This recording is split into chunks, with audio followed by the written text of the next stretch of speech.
जैसे कि हमने मर्फीज लॉ को समझा है, that is anything that can happen will happen, but according to me इस लॉ का कुछ और भी मतलब होना चाहिए।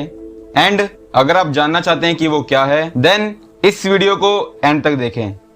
Hello time travellers, I am time यात्री। आज की वीडियो का टॉपिक होने वाला है Murphy's law, what I believe. So without wasting our time, let's get started.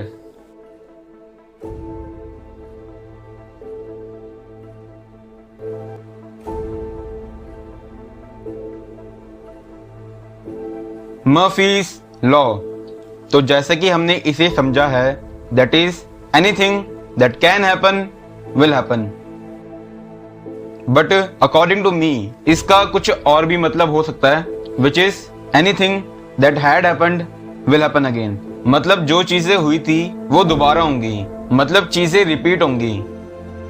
May be हमारे दिमाग में एक क्वेश्चन आ सकता है कि anything that had happened will happen again, इसका क्या मतलब है। चलिए इसे एक एग्जाम्पल की मदद से समझते हैं। फॉर एग्जाम्पल,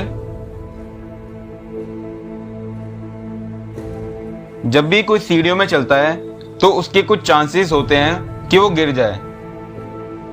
लेट इमेजिन, इस बार एक पर्सन कॉल्ड ए सीढ़ियों में चल रहा था एंड देन सडनली वो गिर गया एंड नाउ उसके पैर में थोड़ी सी चोट लग गई। नाउ हम अज्यूम करते हैं कि टाइम ट्रेवल पॉसिबल है एंड अपने पास्ट में जाके खुद को देखना अब पॉसिबल है। नाउ ए अपने पास्ट में जाता है बाय टाइम ट्रेवल एंड वो अपने पास्ट को यानी कि ए डबल डैश को देखता है। ए अपने पास्ट को यानी कि ए डबल डैश को सीढ़ियों से गिरता हुआ देखता है। बट याद रखिए कि किसी को भी परेशानी में देखना और कुछ भी ना करना ये बहुत बुरी बात होती है, हमें उनकी हमेशा मदद करनी चाहिए। चलिए अब अपने टॉपिक पे वापस आते हैं। तो ए अपने पास्ट को यानी कि ए डबल डैश को सीढ़ियों से गिरता हुआ देखता है। सिंस ए को पहले ही सीढ़ियों में गिरने की वजह से चोट लगी थी, तो इसका मतलब चोट लगना एक पास्ट इवेंट यानी कि सीढ़ियों में चलने का रिजल्ट है, विच मीन्स चोट लगना एक पास्ट इवेंट पे डिपेंड करता है, दैट इज चोट सीढ़ियों में गिरने की वजह से ही लगी थी।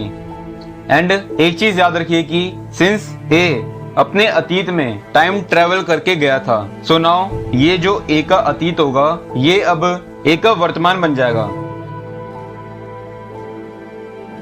एंड जो भी चीजें अब उसके प्रेजेंट में होगी वो सब ए का भविष्य होगा।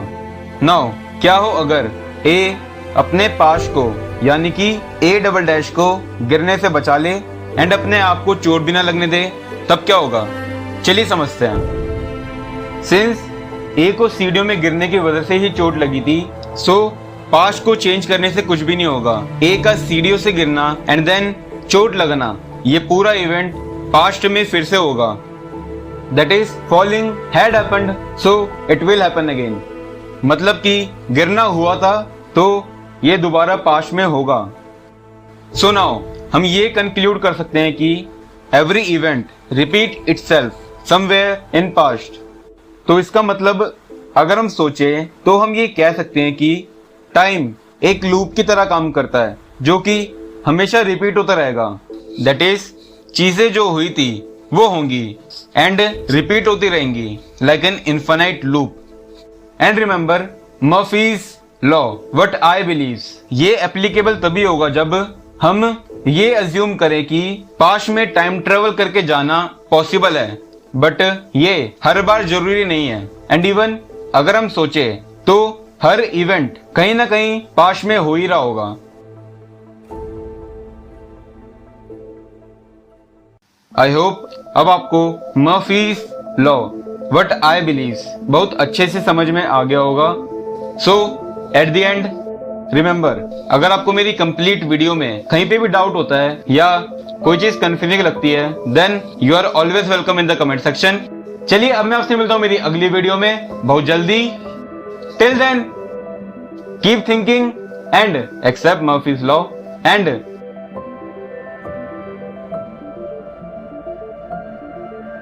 Good bye time travellers, good bye.